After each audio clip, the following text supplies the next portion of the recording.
que nos lo va a presentar Sofía. Sofía es estudiante de psicología que está en el movimiento estudiantil desde 2012, acompañando y bueno, ya tiene experiencia con primeros auxilios psicológicos y con intervención en crisis, está formada en eso, así que va a poder informarnos bien y darnos un lindo taller.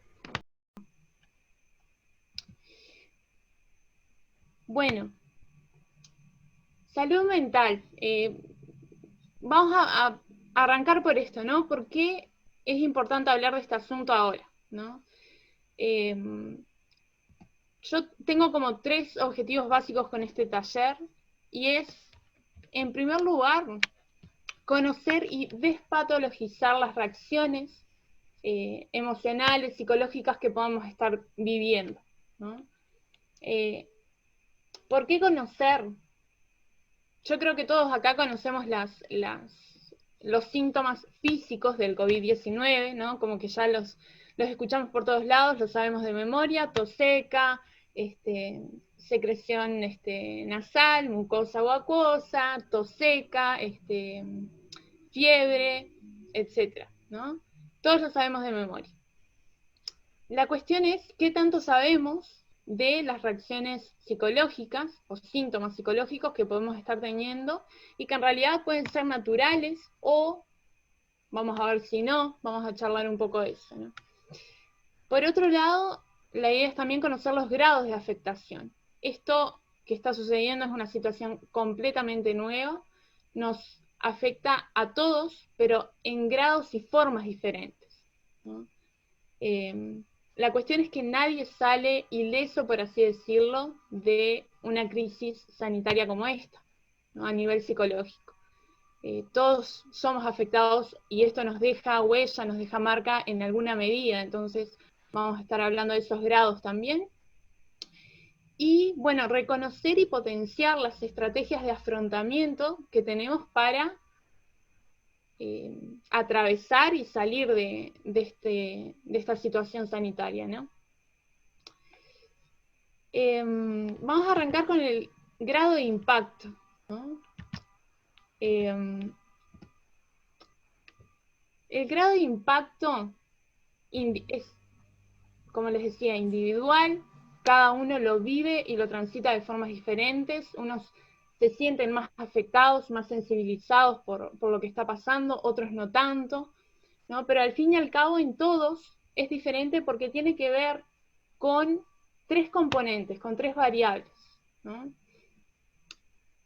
Tiene que ver con esto de los factores protectores que cada uno tiene, los recursos que cada uno tiene para afrontar esta situación, la vulnerabilidad, ¿no? Que puede ser física, material, social, motivacional o actitudinal, ¿no? Y lo importante a saber de estas vulnerabilidades es que ya existían de antemano, o sea, existían antes de esta crisis. Las vulnerabilidades que estamos sintiendo en nosotros en diversos ámbitos no es que nos surgieron de repente con toda esta situación del COVID-19. Esto ya existía, eran históricas. Lo que hace la situación de crisis es simplemente visibilizar esas vulnerabilidades, ¿no? Hacerlas más notorias o potenciarlas. Y otro componente que tiene que ver en qué tanto nos afecta esta situación es la magnitud del evento, ¿no? Y ahí tenemos para hablar bastante también, ¿no? Porque en realidad podemos decir, bueno, existen crisis que desatan en nosotros reacciones que ya vamos a ver, varias, pero tiene que ver más con crisis locales, por ejemplo, como puede ser, no sé si recuerdan, en 2016 en Uruguay hubo un tornado en la ciudad de Dolores, en una ciudad del interior del país, algo totalmente inédito para el uruguayo, porque el uruguayo tenía esa idea, esa concepción de, bueno, en Uruguay no hay catástrofes naturales, ¿no? Entonces ahí llega este tornado, pero fue en una localidad geográfica concreta, fue una noche, fue algo concreto, ¿no? Pasó, al otro día ya habían equipos multidisciplinarios trabajando para la reconstrucción de la ciudad y demás. Entonces se trató de una crisis o de un evento extremo que fue local y fue puntual en una zona geográfica definida y fue en un tiempo definido. Se trató de una noche y terminó, y luego comenzó la acción de recuperación de la ciudad, ¿no? Pero con esto del COVID se trata de una magnitud de evento totalmente diferente, ¿no? Estamos hablando de que es global, ¿no? No es limitada geográficamente, sino que se trata de una afectación a nivel global y es indefinida en el tiempo. No sabemos cuándo se va a terminar esto, entonces tiene ese componente también de la incertidumbre, ¿no? Entonces, ¿cómo nosotros reaccionemos y qué tanto nos afecte esta situación? Tiene que ver con estas tres cosas, ¿no? Con los factores protectores que tenemos, las habilidades, los recursos emocionales, los vínculos, la red de sostén y demás. Ya vamos a ver eso también. Las vulnerabilidades que ya existían, que no son nuevas, sino que se hacen visibles y se potencian, y obviamente la magnitud del evento, ¿no? Entonces, según la Organización Mundial de la Salud, algunas cosas que influyen en cómo reaccionamos ante esto es, bueno, como veníamos diciendo, la naturaleza y la gravedad del evento. Las experiencias previas similares, creo que de los que estamos acá, nadie vivió nada similar a esto. Es de hecho la primera pandemia en la era de las TICs, ¿no? Pero sí, en cierta medida, todos hemos pasado crisis en nuestra vida, ¿no? Todos hemos atravesado pérdidas, situaciones económicas complicadas quizás, situaciones críticas que en realidad nos obligan a desplegar nuestras estrategias de afrontamiento, ¿no? Y que eso nos sirve como experiencia y como bagaje para una situación crítica, pero nueva como esta, ¿no? Otro factor que influye y muchísimo, y también vamos a focalizarnos en esto, es la red de vínculos, la red de sostén que tengamos, ¿no? Tengamos en cuenta que estas cosas que estamos leyendo acá en la diapo se tratan de cosas que pueden ser tanto factores de protección como de riesgo, ¿tá? Nosotros podemos tener una red de vínculos, una red de amigos, familia, conocidos, personas cercanas que nos pueden fortalecer y ayudar a encarar mucho mejor esta situación, o por el contrario, pueden ser factor de riesgo, ¿no? Que más que ayudarnos, nos debiliten en alguna forma, ¿no? En alguna medida. Después tenemos, bueno, la salud física, por supuesto, el historial de salud mental, no solo el personal, sí, sino el familiar también. Eso influye mucho, genéticamente, de hecho. Y bueno, la cultura y tradiciones, ¿no? Acá hay, como decíamos, es un Zoom internacional. Había alguien ahí de Puerto Rico. Entonces, para nadie es novedad que hay ciertas culturas que son más resilientes, o ciertas poblaciones que son más resilientes que otras, ¿no? Por su historial justamente de experiencias previas. Pensemos acá en la región, en Chile, bueno, en Centroamérica, ¿no? Chile con los terremotos, Centroamérica con la cantidad de huracanes que sufre todos por septiembre, octubre. Todas estas poblaciones se ha demostrado que tienen un nivel de resiliencia mucho mayor que el de países en los que se tienen que enfrentar por primera vez ante un evento así, ¿no? Porque ya tienen una experiencia y ya tienen herramientas para encarar la situación, ¿no? Ya tienen planes de abordaje y trabajan mucho también desde lo preventivo ante situaciones de catástrofes o de eventos extremos, ¿no? Y bueno, la edad es otro factor que también influye en cómo nos afecta esta situación. Pensando en niños, por ejemplo, son población de riesgo. Recuerden que estamos hablando de lo psicológico, no puramente de lo físico del COVID-19, sino del impacto de la situación sanitaria, en niños que tienen una menor caja de herramientas para comprender la situación, que les puede generar confusión, miedos que quizás a los adultos no. Y bueno, hay una franja etaria también de los 16 a los 24 más o menos, que es mucho mayor el riesgo de depresión y de suicidio, ¿no? Entonces, ¿por qué nos impacta? Es una pregunta que nos puede parecer obvia, pero en realidad se trata un poco de las creencias básicas de los seres humanos. Nosotros nos manejamos con estas 3 creencias básicas, prácticamente subconscientes, ¿no? La primera es que el mundo es un lugar seguro, ¿no?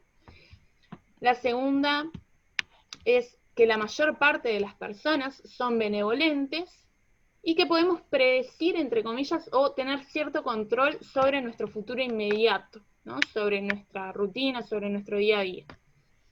¿No? Son creencias arraigadas en el ser humano que nos permiten básicamente vivir el día a día de una forma natural y distendida, ¿no? Imagínense, por ejemplo, que nosotros nos levantamos de la cama, nos podemos caer y nos podemos quebrar, o podemos salir a la calle, nos subimos al ómnibus y podemos tener un accidente, o se pueden subir a saltar el ómnibus, ¿no? O puedo llegar a mi trabajo y que me despidan ese mismo día, ¿no? Y un montón de sucesos así de caóticos, que en realidad son factibles, pueden suceder, ¿no? Pero nosotros comprendemos que son eventuales, ¿no? Que no son constantes. Imagínense que nosotros nos levantáramos con ese tipo de pensamientos todos los días, ¿no? O sea, nuestro organismo tendría un nivel de estrés intolerable, ¿no? Entonces, nos manejamos con estas creencias básicas, ¿no? El mundo es un lugar seguro, o sea, yo puedo salir a la calle tranquilamente, ponele, ¿no? Puedo medianamente confiar en las personas que me rodean, ¿no? Porque en su mayoría son benevolentes, no voy a estar pensando que todas son psicópatas o sociópatas, ¿no? Y que me quieren asesinar o cuestiones así más paranoicas, y que en cierta medida podemos manejar nuestro día, ¿no? Tener cierto control sobre el corto plazo. Entonces, ¿qué sucede cuando estas creencias básicas con eventos extremos como este son cuestionadas, ¿no?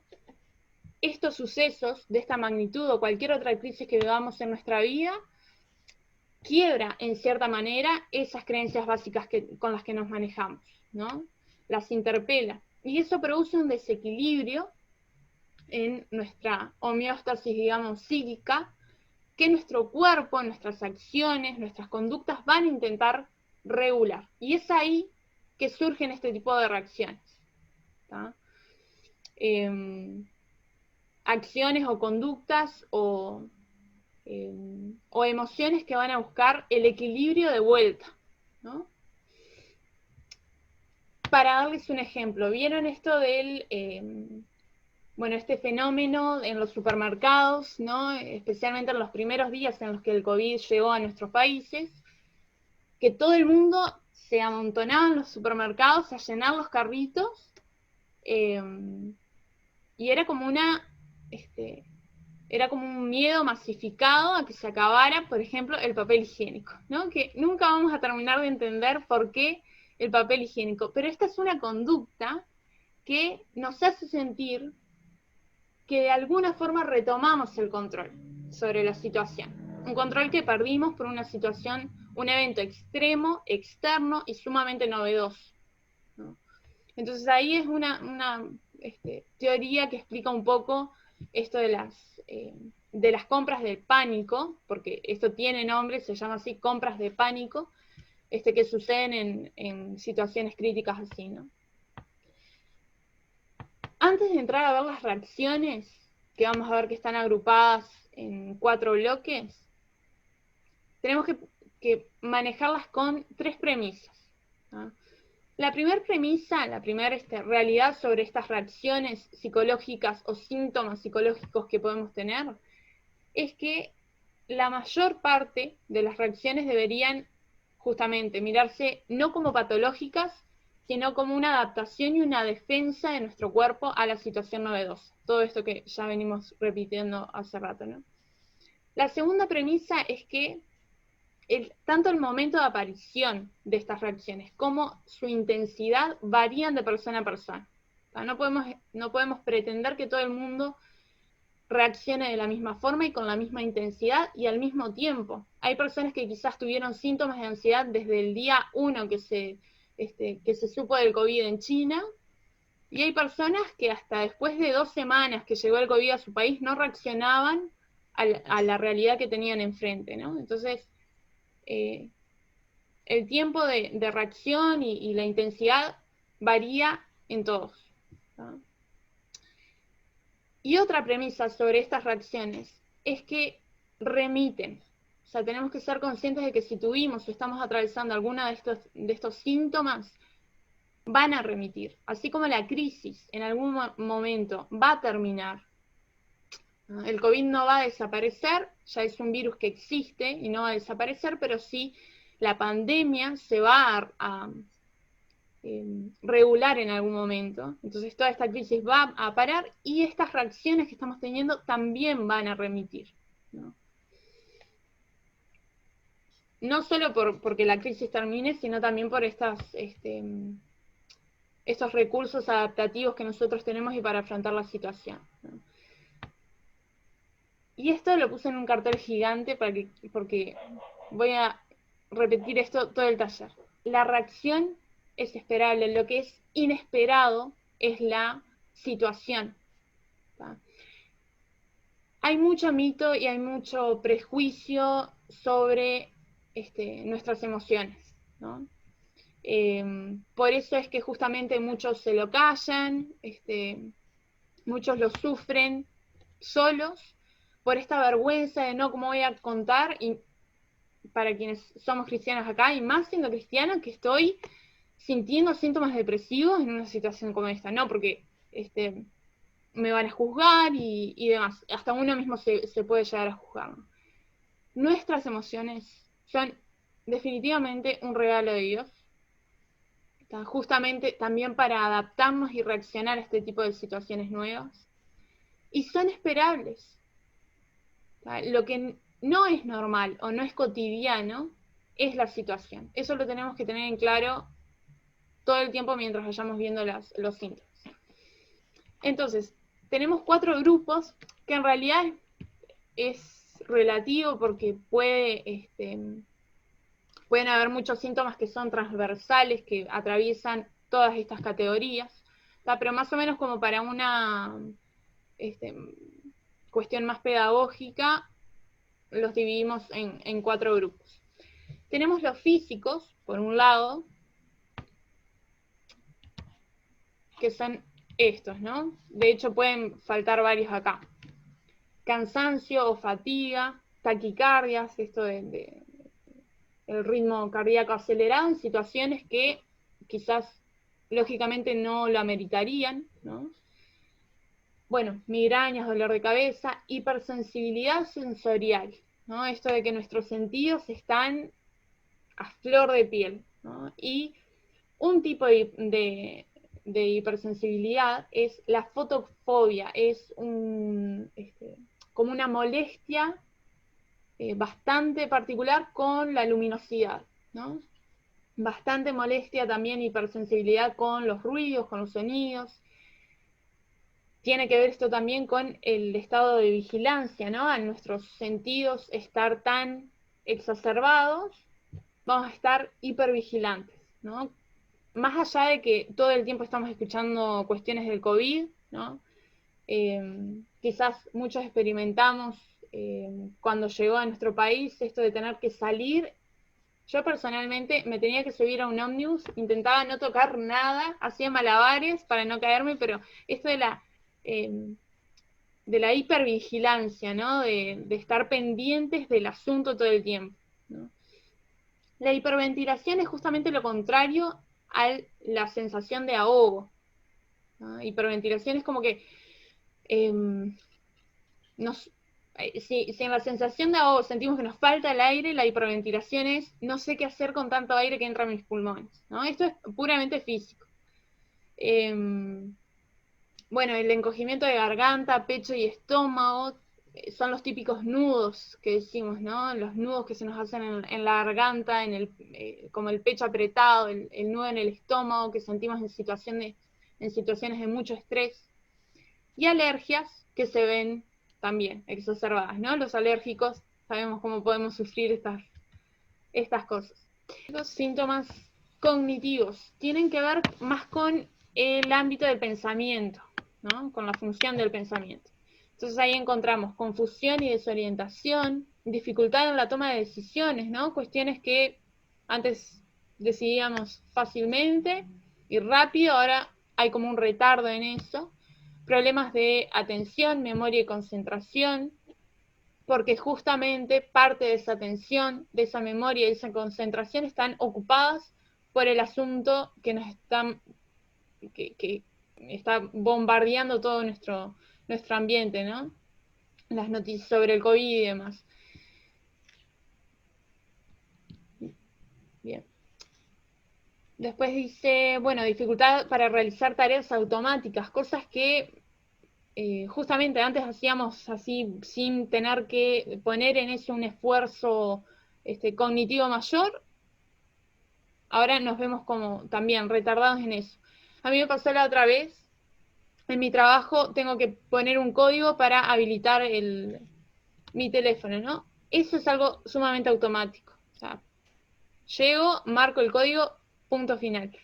La otra vez me pasó, llegué, intentaba marcar y no lograba, o sea, era como un blanco absoluto, no lograba recordar el número, ahí estuve como una hora sin poder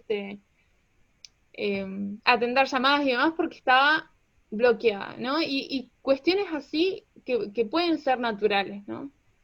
Por esto mismo de que nuestra atención está focalizada en otras cuestiones, nuestra memoria también, ¿no? Después dice embotamiento. Este es un síntoma que más que explicarlo con palabras me sugiere una imagen de una persona dentro de una burbuja, dentro de una burbuja, ¿no? O sea, donde los estímulos externos no le llegan, ¿no? Una persona embotada, una persona que no logra tener contacto real con el ambiente, ¿no? Pensamiento rumiante. Tiene que ver con estas ideas que aparecen en nuestra mente y quedan ahí dando vueltas sin necesariamente que les demos permiso, por decirlo de alguna forma, ¿no? Esas ideas que nos cuesta dejar. Bueno, pensamiento acelerado o desordenado, que se ve reflejado también en la forma en que la persona habla. De hecho, es uno de los síntomas conductuales, la verborragia, que ya vamos a ver. Es esta persona que habla todo el tiempo rápido y el pensamiento acelerado y la verborragia están relacionados porque el procesamiento cognitivo que implica el pensamiento y el lenguaje están unidos, ¿no? Entonces ese pensamiento acelerado se ve también en nuestra forma de hablar, ¿no? O pensamiento desordenado, preocupación excesiva, cuestionamiento a creencias, ¿no? Creencias que teníamos establecidas y bastante seguras se pueden ver cuestionadas por un evento de esta magnitud, ¿no? Siguiente categoría de síntomas conductuales es esto, ¿no? Básicamente, síntomas que actuamos. Tenemos ahí dificultad para realizar tareas rutinarias, quizás rutinas o actividades que ya teníamos como establecidas, que eran hábitos para nosotros, se ven afectados ahí. Verborragia, esto que decíamos en la parte anterior, relacionado con el pensamiento acelerado o las ideas rumiativas. es esto, ¿no? Como un lenguaje exacerbado y constante, ¿no? Pasividad o hiperactividad, ¿no? Como tenemos ahí como los dos extremos. Podemos encontrar personas que están pasando la cuarentena o esta situación, que quieren dormir todo el día, o por el contrario, personas que realmente no pueden dejar de hacer cosas, o que de hecho están trabajando más de lo que trabajan habitualmente, o no cumpliendo estrictamente su horario laboral, sino que con esto de trabajar desde casa, está esa tentación como de, bueno, le meto una horita más o un rato más, ¿no? Bueno, silencios prolongados, lo contrario justamente a verborragia, impulsividad, desinhibición tiene que ver con esto de como una pérdida de la vergüenza, ¿no? De cierto control que teníamos sobre nuestra conducta antes, que ahora ya no tenemos los recursos emocionales o cognitivos como para tener ese control, ¿no? Teníamos incorporadas ciertas normas sociales o cuestiones similares que simplemente ahora no nos interesan. Bueno, mayor aislamiento del que es realmente necesario, ¿no? O evitación. De hecho, para algunas personas, justamente esta situación es la ideal para aislarse, ¿no? Para cortar con vínculos. Lo vemos mucho en personas con tendencia depresiva o ideación suicida, de hecho, que ya es de por sí uno de los mayores problemas sanitarios de nuestro país. Este síntoma se ve exacerbado. Si ya antes preferían aislarse y evitar todo tipo de contacto, ahora es el momento propicio para ellos, ¿no? Para lograr esto. Bueno, después trastornos del sueño y de la alimentación. Al desordenarse la rutina, ¿no? La pérdida de horarios, ¿no? Para descanso y para las comidas, ¿no? Y esto de la dependencia tiene que ver con, bueno, volver quizás a depender de nuestros padres o de personas cercanas en cosas que antes ya habíamos logrado la independencia, ¿no? Cuestiones emocionales, no solo económicas, sino más bien en este sentido emocionales, ¿no? Entonces, por último, los síntomas emocionales. Primerísimo, cambios repentinos del humor, ¿no? Bueno, obviamente esto de la angustia, la desesperanza frente al panorama que estamos viendo, esta sensación de agobio con tanta información, irritabilidad, tiene que ver con esto también de nuestros sentidos más exacerbados y más sentirnos más sensibles por todo, irritables. Bueno, tristeza, culpa, ese puntualmente tiene que ver más con situaciones críticas puntuales, ¿no? Como fallecimiento de un familiar, por ejemplo, que es un evento, se considera obviamente un evento crítico en la vida de una persona. Este tipo de cuestiones bueno, quizás podría haber hecho esto por esta persona, le podría haber dicho esto y no llega a decírselo, tiene más que ver con este tipo de eventos más locales, más personales, no tanto con esto del COVID, ¿no? A no ser que vayas a una fiesta de 500 personas, a un casamiento de 500 personas, eso es otra historia. Bueno, después tenemos ahí también lo mismo, el autorreproche, básicamente muy parecido. Distanciamiento emocional, tiene que ver con esto también del embotamiento. Y el miedo es como, bueno, también nos parece algo obvio, pero es una de las emociones, yo creo, en una situación de estas, una de las emociones más interesantes para pensar, ¿no? Miedo miedo al contagio, a la muerte de otros, de seres queridos, de personas mayores, cercanas, miedo al aislamiento, al encierro, miedo a perder el trabajo, miedo a a no poder pagar las cuentas, a la soledad, a demasiada cercanía, al que estornuda o tose en el ómnibus, ¿no? Bueno, al que anda en la calle sin conciencia, a la incertidumbre, ¿no? A no saber cuándo finalmente se va a acabar toda esta situación.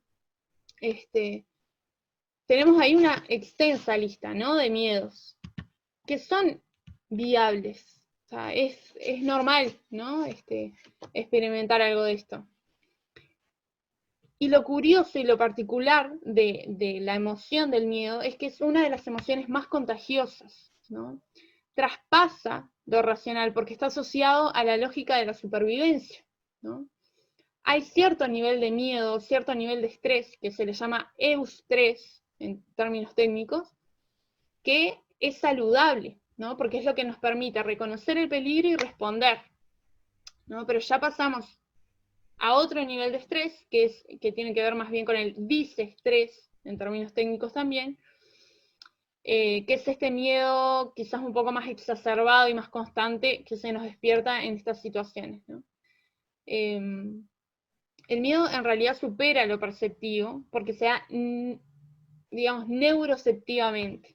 Es decir, nuestro organismo, frente a cualquier situación donde está luchando por la supervivencia o donde nota peligro, bueno, se pregunta, ¿no? ¿Esto es seguro para mí? ¿No? ¿Qué hago frente a esto? ¿Tengo que huir? ¿Tengo que luchar? ¿Me congelo? ¿No? Son esas preguntas que se hace el miedo y no las pregunta con palabras, sino que se la pregunta a través del sistema nervioso autónomo, ¿no? O sea, tenemos poco control sobre esta emoción, ¿no? Al menos en su primera aparición, ¿no?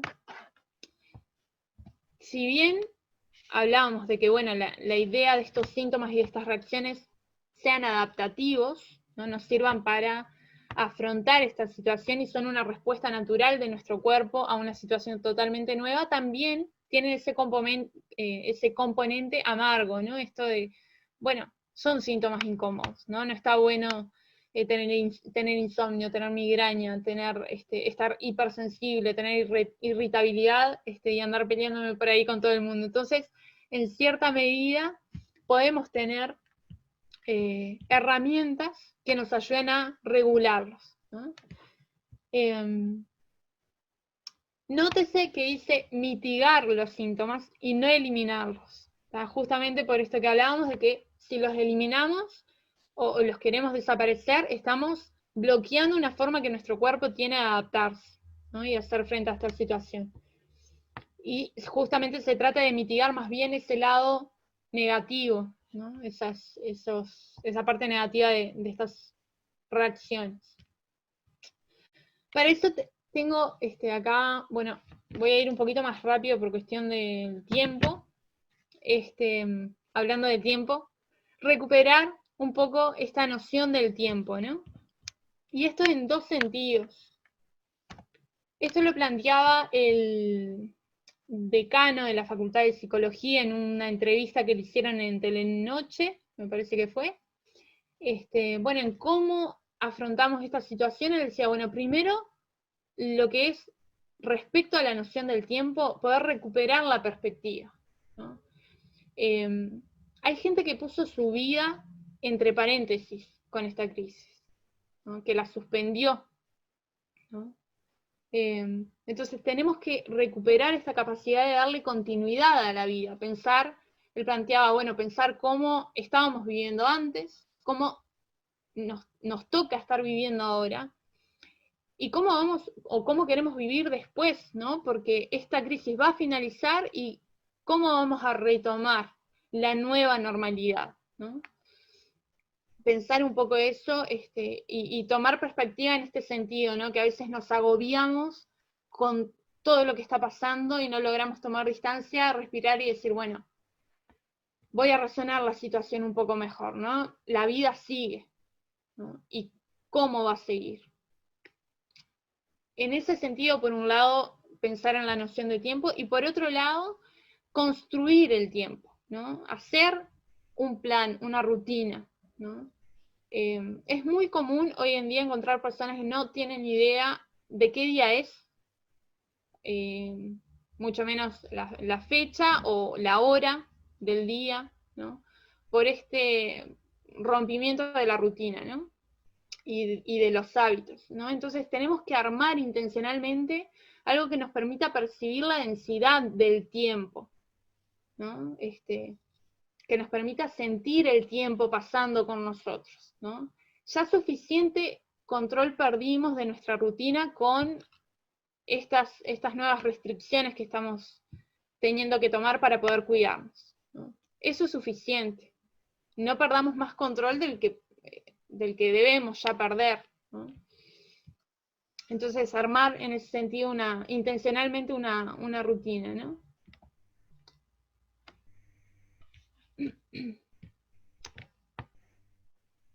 Bueno, para los que han estado en algún taller del CBU, ahí en algún campamento de administración de tiempo, sabe que soy muy fan de este filósofo. Es un filósofo surcoreano, tan fan que me aprendí el nombre y lo sé decir rápido, Byung-Chul Han. Así de fan. Él plantea que estamos en la sociedad de la productividad o la sociedad del rendimiento, ¿no? Que esa es la sociedad del siglo XXI. Yo no sé si alguno está familiarizado un poco acá con filosofía en general. Hay un filósofo, se llamaba Foucault, en el siglo XX, que él hizo un análisis de la sociedad del siglo XX planteando que era la sociedad de la disciplina, ¿no? Entonces, todas las instituciones que habían en el siglo XX funcionaban para disciplinar. Escuelas, fábricas, etc. Todo esto, bueno, cárceles, manicomios, todas estas instituciones con mucho poder en el siglo XX funcionaban para esto, para disciplinar, ¿no? Entonces, si vos no te disciplinabas, eras o un loco o un criminal, ¿no? Y para el loco estaba justamente la institución manicomio y para el criminal estaba la institución cárcel. Este filósofo surcoreano hace el mismo análisis, un análisis paralelo con la sociedad del siglo XX. Y él dice, bueno, esta ya no es la sociedad de la disciplina. Las instituciones ahora no están para disciplinar, para hacer moldecitos de hombres, ¿no? Están para generar productividad, recursos, ¿no? Y para eso están los laboratorios, las empresas, en fin, la tecnología, etc. ¿Qué sucede? Si uno no se amolda a eso, si uno no produce, no es productivo, es o un depresivo o un fracasado, ¿no? Ese es el análisis paralelo que hace este filósofo. Y pensando un poco en la situación que estamos viviendo, a mí me llama mucho la atención este pensamiento, esta filosofía, porque en realidad se ve mucho más acentuada en una situación de estas. A veces el desespero de las personas de no poder salir de su casa tiene más que ver con el sentirse improductivos, ¿no? El no estar produciendo como desde chiquitos nos enseñaron, más que con el encierro en sí mismo, ¿no? Entonces, también para ser conscientes de esto y para no ser ingenuos de que la sociedad en la que estamos también nos moldea y nos impacta. Entonces, si estamos teniendo muchos de estos síntomas que estábamos viendo, ¿no? Taquicardias, irritabilidad, etcétera, todos los que veíamos, quizás tengan que ver un poco con esto, ¿no? Con la sociedad en la que nos educamos, ¿no? Que nos educa para producir, y es algo que ahora estamos sintiendo que no podemos hacer, ¿no? Que no podemos hacer tanto como hacíamos antes, ¿no? Bueno, esto, ¿no? Establecer una rutina sumamente importante y necesario hacerlo intencionalmente. Bueno, respetando horarios, ¿no? De sueño y alimentación, respetando espacios de trabajo y de estudio, ¿no? por supuesto que esto tiene mucho que ver con realmente los recursos que tengamos y el espacio que tengamos en nuestro hogar para poder generar esto, ¿no? Dividir, bueno, no voy a trabajar acostado en la cama o de pijama, ¿no? Voy a generar espacios diferentes para eso, para que el cerebro también haga como un clic y se adapte a eso, ¿no? Bueno, realmente es una sugerencia, creo que lo leí en un artículo que sacó la UBA, la Universidad de Buenos Aires, sacarse el pijama, o sea, está así escrito literalmente en el listado de sugerencias, ¿no? Es increíble el clic que uno hace cuando realmente salís de la cama, arreglas tu cuarto, salís de tu cuarto y te aprontás, te arreglás, ¿no? Como si bueno, esto que se dice mucho, ¿no? Como si fueras a salir de tu casa realmente, para los que les toca quedarse adentro, ¿no? O les toca hacer este trabajo desde casa. Bueno, ejercicio físico es otra sugerencia, pero que también se pone un poco en cuestión, porque hay una psicóloga española que en una entrevista que le hicieron planteaba, bueno, sí, todo el mundo está hablando de que es necesario hacer ejercicio físico ahora, ¿no? Gente que nunca en su vida hizo ejercicio o tuvo el hábito de hacer ejercicio, lo está queriendo hacer en cuarentena. Y es como, uno mira esas rutinas y es como, pero alguien hacía esto antes, ¿no? O sea, entonces, también que los objetivos que nos planteemos para el día a día sean viables, ¿no? Ella decía, bueno, para mucha gente que no tenía el hábito de la rutina de ejercicios, añadir ejercicio físico a una situación que de por sí ya es desagradable, como tener que estar encerrado, es agregar otra actividad que le resulta displacentera, ¿no? Entonces, ahí cada uno va viendo cómo toma esto de la sugerencia de hacer ejercicio, ¿no? Bueno, por otro lado, estoy viendo el tiempo, bien.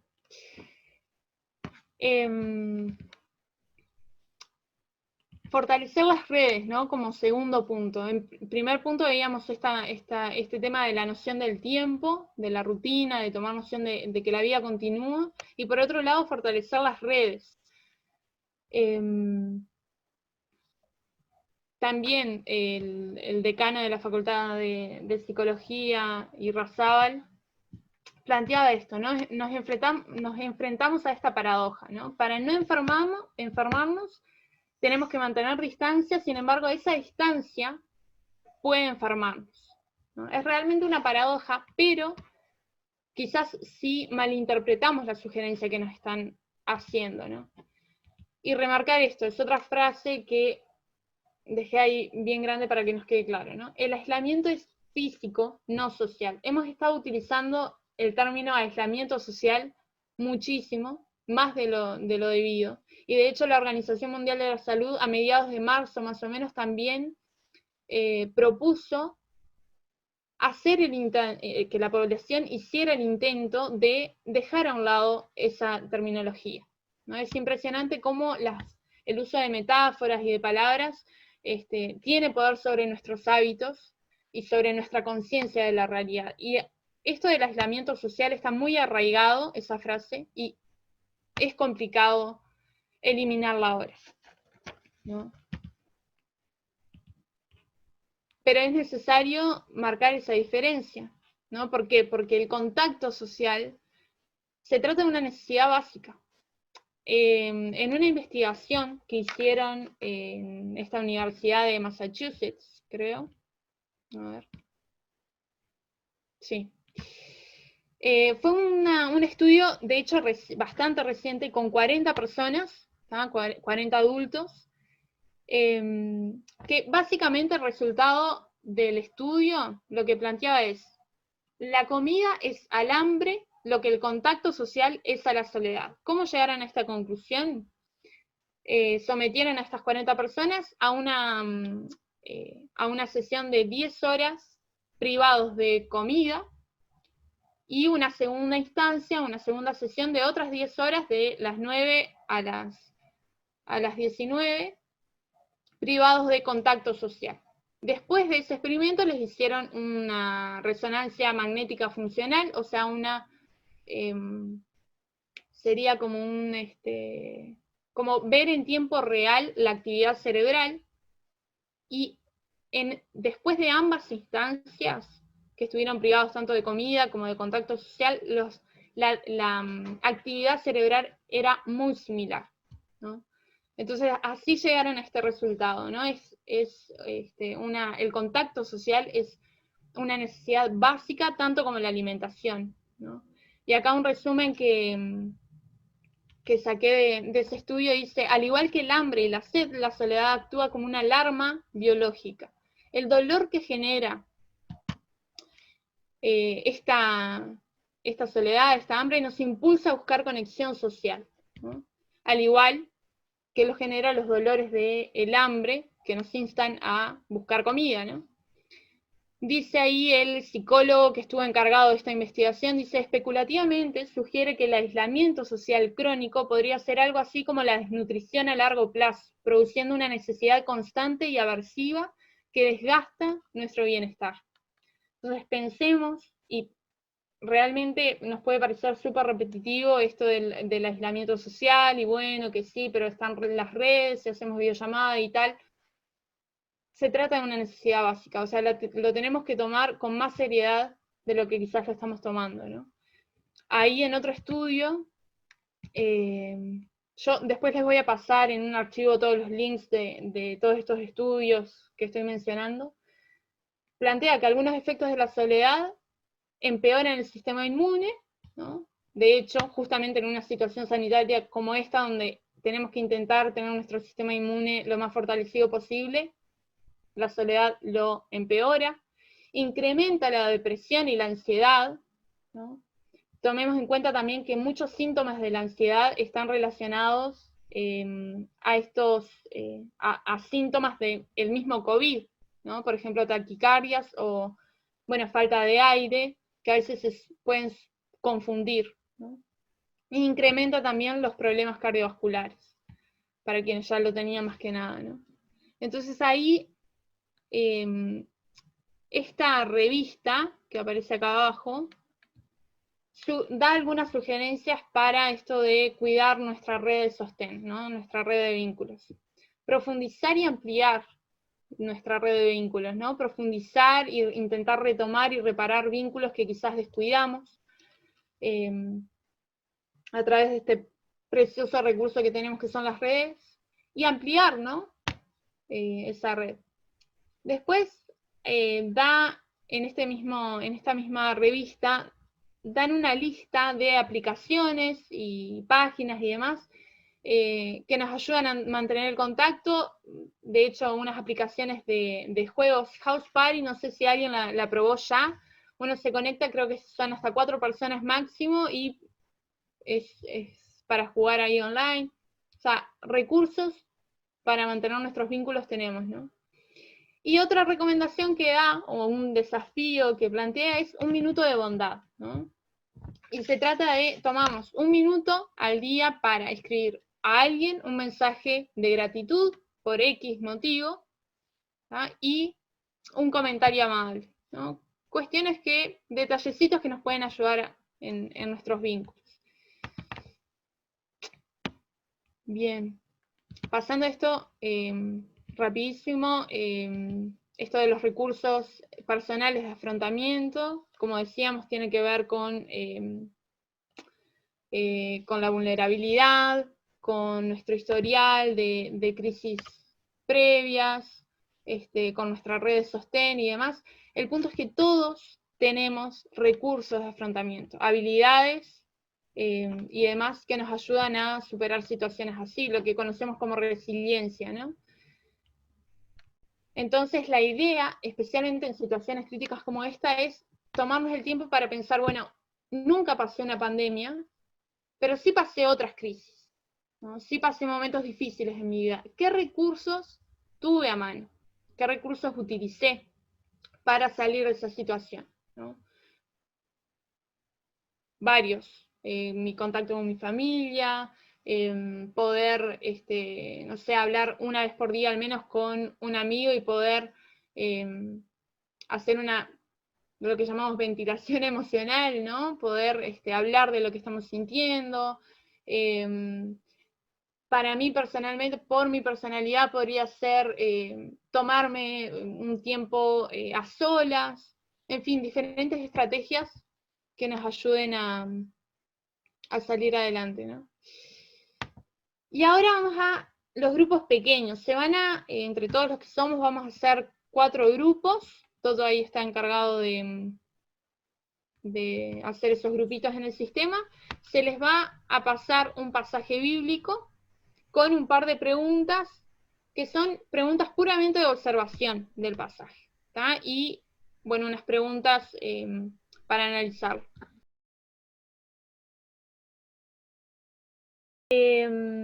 Entonces eran 2 pasajes, fueron 4 grupos, por lo tanto 2 grupos tuvieron los mismos pasajes.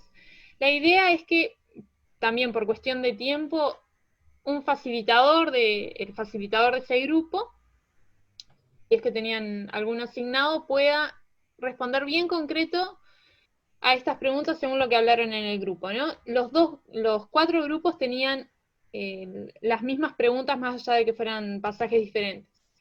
La primera dice: ¿cuál fue la crisis que estaba pasando el personaje principal? Los grupos que tenían Job. No, con respecto a la primera pregunta, por lo menos, la crisis que tiene Job en ese momento es una crisis existencial, es decir, una crisis de... se plantea mucho por qué o para qué fue todo lo que pasó y como que se ve un montón de cosas ahí, pero básicamente es una crisis existencial de que no sabe qué hacer con su vida en ese momento y bueno, tiene esa... como que se aliena, digamos, de la realidad, como que se va y... Bien, ahí ya pasamos a la segunda, ¿no? A la de reacciones o síntomas que identificamos en los personajes. Bien, ahí Toto, si querés comentar algo, o alguien del grupo de Toto, sobre las reacciones de Job. Vamos con la crisis. Para nosotros es una crisis tan grande que el que habla es el cuerpo, no hay espacio para la palabra, viendo la reacción de los amigos. ¿Y qué reacciones identificamos? Hablamos de pérdida de perspectiva de futuro, pérdida del sueño, pérdida de perspectiva de la propia vida y una decadencia en el posicionamiento social, en la escala social. Es muy interesante que esta persona que era rica, la cantidad de metáforas que va a introducir que tienen que ver con el mundo del trabajo. Soldado, agricultor, inclusive en otra traducción distinta a la que teníamos, Alex hacía notar que se hablaba, por ejemplo, del telar en lugar de un rayo, ¿no? Entonces, un poco percibimos eso en cuanto a las reacciones. Bien, muchas gracias. Y sobre las estrategias de afrontamiento de Job. El pasaje exacto, muchas gracias Sofía por la pregunta. El pasaje, para los que no tenían de Job, era en 2 partes en realidad. A ver, ahí sí lo tienen anotado los equipos. Estaba hablando y estaba muteado, perdón. Job 2, 11 al 13 y Job 7, 1 al 16. Ahí está. Bien. ¿Qué estrategias usó Job como herramientas para afrontar la crisis que tuvo que pasar?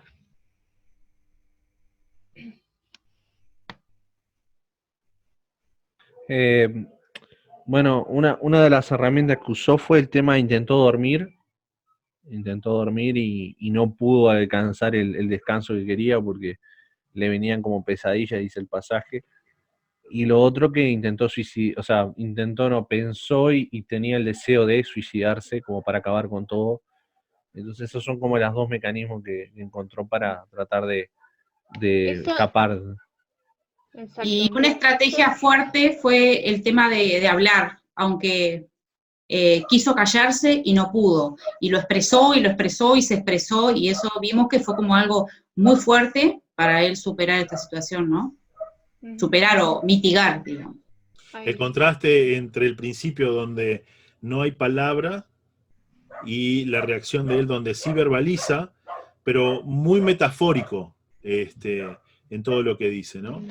Pero sí atravesado por la honestidad, ¿no? O sea, no hay una elaboración de un discurso religioso o de autojustificación o de tratar de ocultar lo que realmente pasa. La honestidad es lo que atraviesa el discurso. Exacto. Esto que comentaba Iván al principio de, bueno, el tema del suicidio y la falta de sueño tiene más que ver con la pregunta 2, ¿no? De las reacciones. La idea de pensar en las estrategias de afrontamiento es justamente qué estrategias, qué herramientas, con qué herramientas cuenta la persona para contrarrestar o, como decía Bea, mitigar esas reacciones, esos síntomas, ¿no? Y ahí venía el tema de de hablar, ¿no? En psicología hablamos de ventilación emocional o de validación emocional, que es básicamente esto que estuvimos haciendo durante todo el taller, de validar las emociones, entender que son naturales y que estamos en todo nuestro derecho de expresarlas, y qué bien nos hace, ¿no? Es realmente una estrategia para superar estas situaciones, ¿no? Y la presencia de los amigos de Job ahí, ¿no? O sea, la estrategia de echar mano a su red de sostén, más allá de todo lo que podamos debatir sobre, bueno, las macanas ahí de los amigos en algunas cosas que le dijeron y demás, pero estuvieron presentes, ¿no? Entonces, eso también fue parte de la estrategia de Job. Bueno, pasamos rapidísimo al grupo 2. Sofía. Sí. Sofía, no sé cómo quedó lo de Job en relación a lo del suicidio. Yo no lo entendí bien, pero a mi entender no llegó ni siquiera a una ideación suicida, sino más bien, volviendo a lo que estás diciendo, la ventilación emocional, lo que sí hizo fue uso de la palabra para exteriorizar una emoción y un estado de ánimo que en ese momento él estaba atravesando. No es un estado de ánimo que iba a ser fijo en el tiempo, sino que eso iba a cambiar después. Fue como expresar un estado de ánimo por medio de la palabra. Así lo entiendo yo. Sí, interesante. De hecho, claro, uno puede asociar, bueno, el momento en el que maldice el día de su nacimiento y demás. Exacto. Esa partecita podemos confundirla, ¿no? Con esto de la ideación suicida. Muchas gracias, Blas. El pasaje 2, donde, bueno, Jesús ora en el Monte de los Olivos. Acá voy a pedir que seamos lo más concretos posibles, los facilitadores de esos dos grupos. ¿Qué crisis está afrontando Jesús acá en este pasaje? Bueno, en nuestro grupo lo que decíamos era claramente que se le acercaba el momento de llegar a la cruz, ¿no? Y bueno, como esa paradoja entre lo que yo quiero y lo que Dios quiere que haga, y la voluntad de Dios. Y aparte también decíamos el hecho de ver que no tenía el apoyo de los amigos, porque, o sea, de los que estaban con él, que eso también podía colaborar con la crisis, ¿no? El que no lo acompañaban en eso. Eso en cuanto a la crisis. A la crisis. Bien, ¿qué reacciones identificaron ahí? Síntomas. Bueno, de parte de Jesús que se apartó, ¿no? Como un momento en parte a solas, pero en realidad para estar con Dios, ¿no? Y bueno, y después notamos también que los discípulos, en una parte dice que se durmieron por estar exhaustos por la tristeza, que también como una reacción de ellos ante su tristeza, que fue como la de dormir, de cansancio, pero también nombrábamos lo de que a veces uno duerme para evitar ciertas situaciones o cosas así. Bien. ¿El otro equipo quiere agregar algo a esto de las reacciones y la forma de afrontar la situación de Jesús?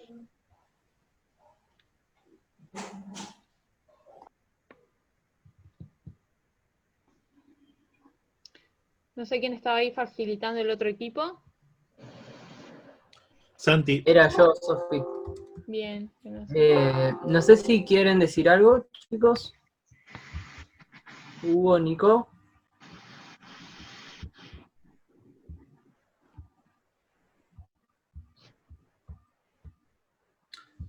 No, es más o menos eso también lo que ellos decían. Y está un poco, tipo, que se ven dos formas distintas de ver la realidad nada más. Tipo, los discípulos lo veían de una forma y Jesús lo veía de otra.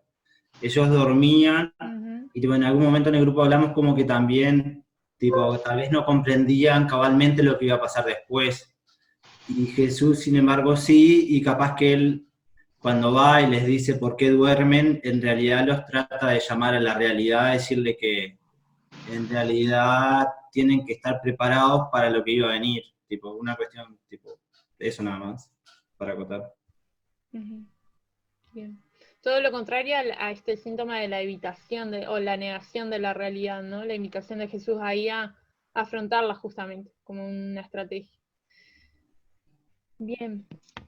Algo que, Sofía, algo que veíamos nosotros también en el grupo anterior era que estábamos hablando también acerca de la cercanía y de la lejanía, así como en este caso Jesús se aparta para orar con el Padre y expresar tipo todo el peso de no querer hacer la voluntad de Él, sino la del Padre.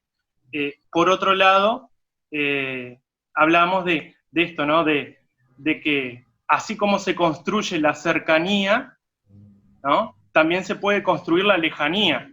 Uno puede aislarse socialmente, ¿no? Sin embargo, Jesús estaba físicamente aislado, hablando con el Padre, pero socialmente estaba involucrado porque enseguida los trae a escena a los discípulos y le dice, ¿qué hacen durmiendo? Claro. ¿No? Y otra cosa que veíamos era justamente que el camino no era evitar, el camino no era negarlo, sino directamente atravesar el proceso de, bueno, voy a morir, bueno, voy a atravesar esa prueba, por así decir. Exacto. Muchas gracias, Lara.